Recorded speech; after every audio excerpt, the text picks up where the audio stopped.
Ding ding ding ding ding ding ding ding ding ding ding ding ding. Hey guys,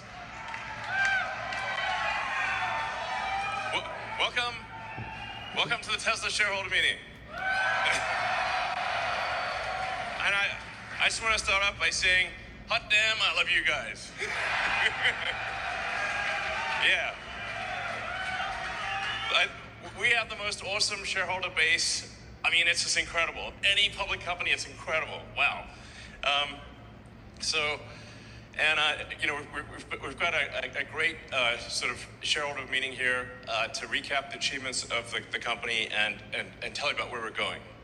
And I think it's incredible. I think we're not just opening a new chapter for Tesla, we're starting a new book. Okay. I think just based on vehicle autonomy, we can 10x, more than 10x the value of the company. I believe that's what will happen. Hey, no, it's just what do you know? It's 4:20 p.m. Just noticed that. Congrats to the Tesla team on making 6 million vehicles all time.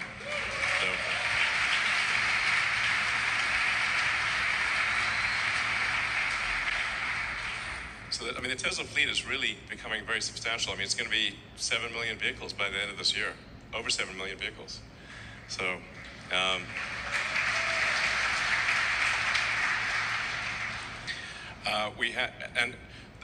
factory in Fremont is currently the highest volume auto factory in North America.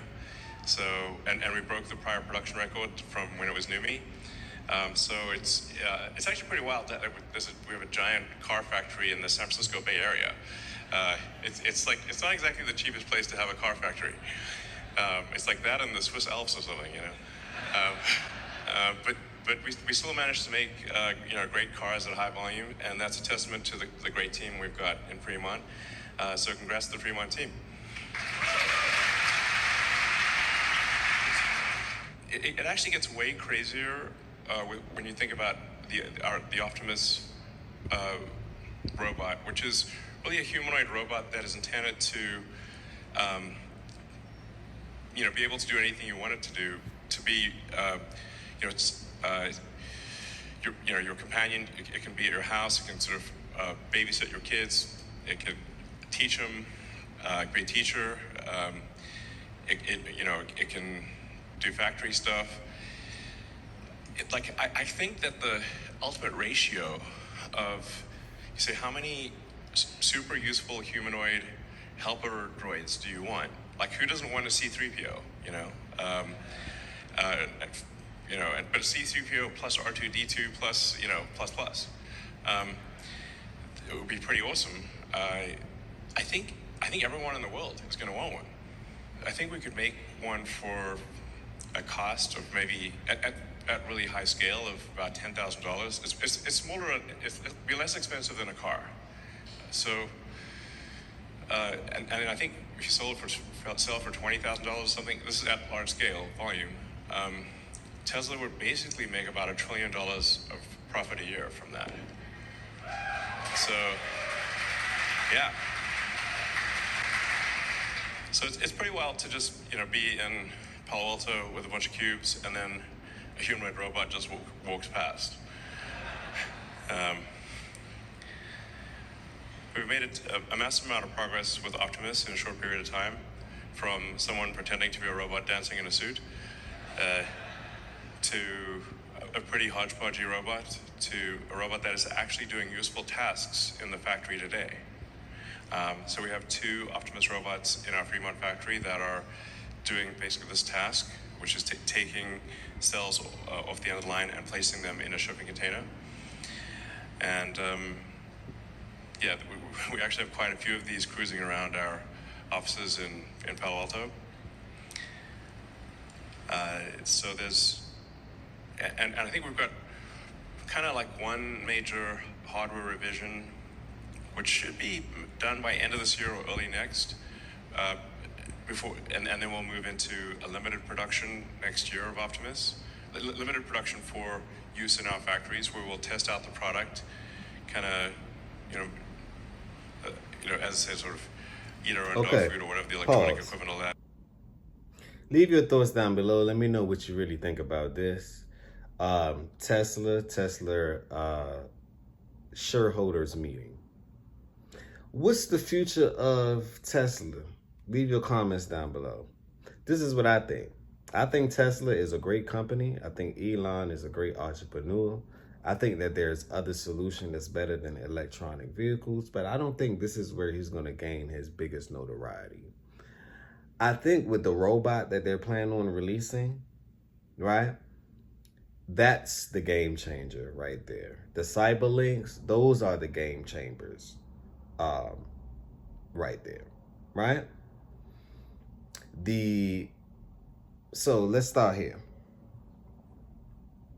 Now, people are saying, hey, if the robots are here, right, what's going to happen to us humans? Now, I'm going to do another video on that to give y'all a synopsis between Billy Carson and Elon.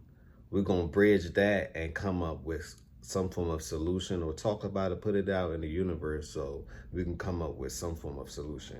But unemployment will be a massive issue. Maybe that's when they will roll in UBI. Right? But that's another topic.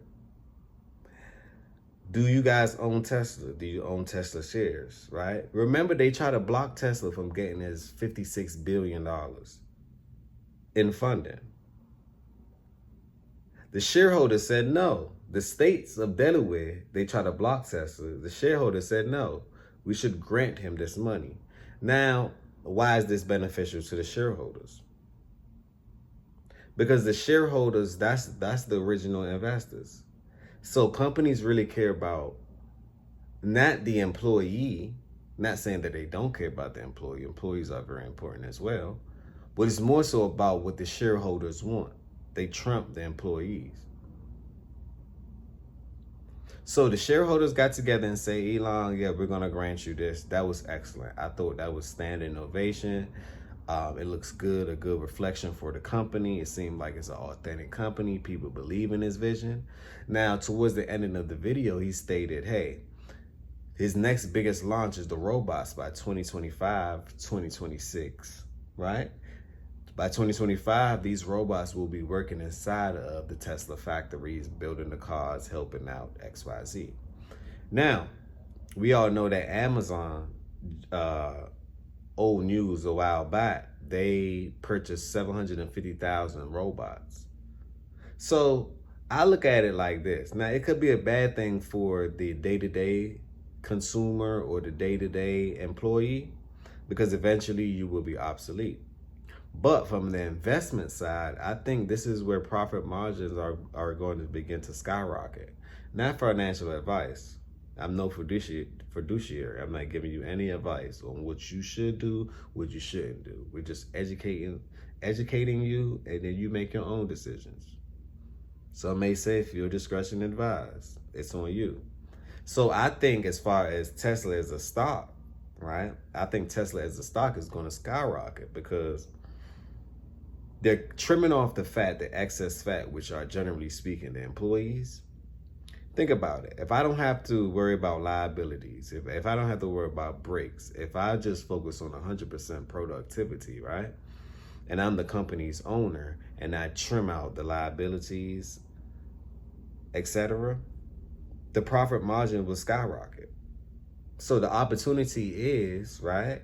The opportunity is now is robots and AI. How do you implement those things to gain more profit for your business?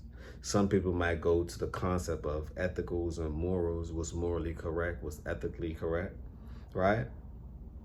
But we have to find a way how to live with the robots, how to allow them to assist us, but yet not make us obsolete.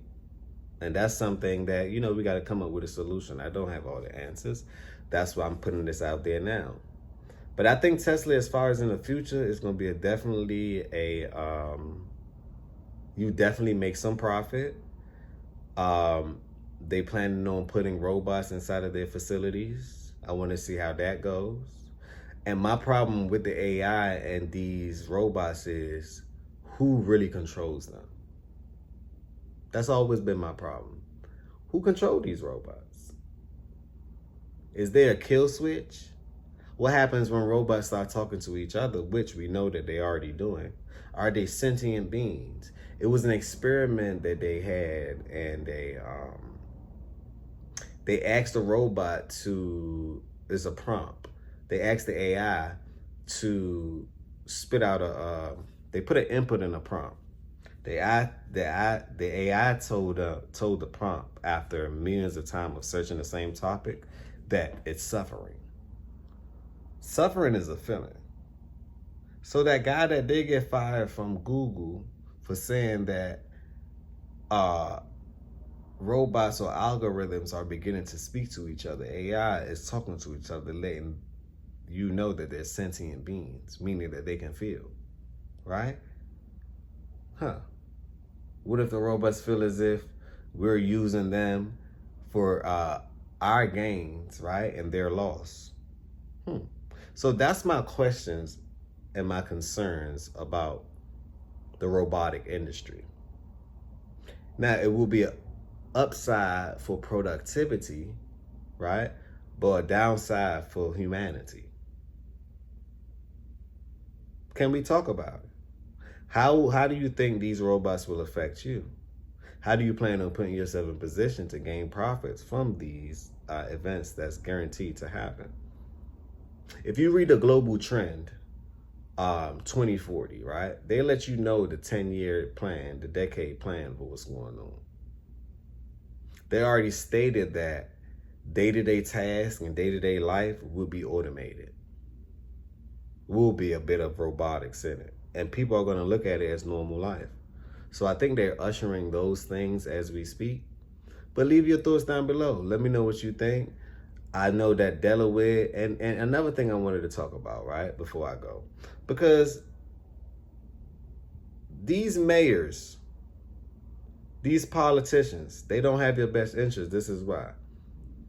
Elon had a fight to get his $56 billion. After the mayor or some type of political influencer blocked him from getting his initial agreement. So it goes to show the policies that's on our land is not working. So you got to find a way to make a way, which is that's why I praise entrepreneurship. I think that's the best way. This is how America was made. Entrepreneurship. You know, so for them to hold his money, for the shareholders to say, no, you're not going to hold this money, because if you hold his money, you're holding our money, our investments. We have the power. See, a lot of people don't know that the consumers have the power. They have all the power in the world. Because without them, your profit don't work. Your margin don't work. Which your creation can be looked upon as irrelevant. You know, so we got to praise the customers, because without them, business is at a standstill. We're doing it for what? The customers. At the end of the day. And you got to praise the creators. Come on, if Elon is doing this to help out humanity and send people to Mars and do this and make the Earth a better place, hypothetically, allegedly, supposedly, because no one really knows one's intention, but it seems like he's trying here. But it seems like the laws of the land is blocking them via funding. You know, thank God for shareholders. Thank God for people that say, you know what, no. If you block him, you're blocking our profit margin. You're blocking the world. We need to bring productivity back to the United States anyway. But my thing is this. If we plan on bringing productivity back to the United States, we need the people to do it, but it seemed like to me they're using the robots to do it, the machines. And that might be a conflict in interest later on. On that note, peace, blessings, and love. Let me know what you thought about this video. I'm going to do another video on Billy Carson. And then I'm going to do one collaborating both people idea from Elon to Billy Carson, and we're going to talk about it and have a conversation. Can we talk about it? I just want to talk about it. Another episode of the Healthy Discussion Show. Boom.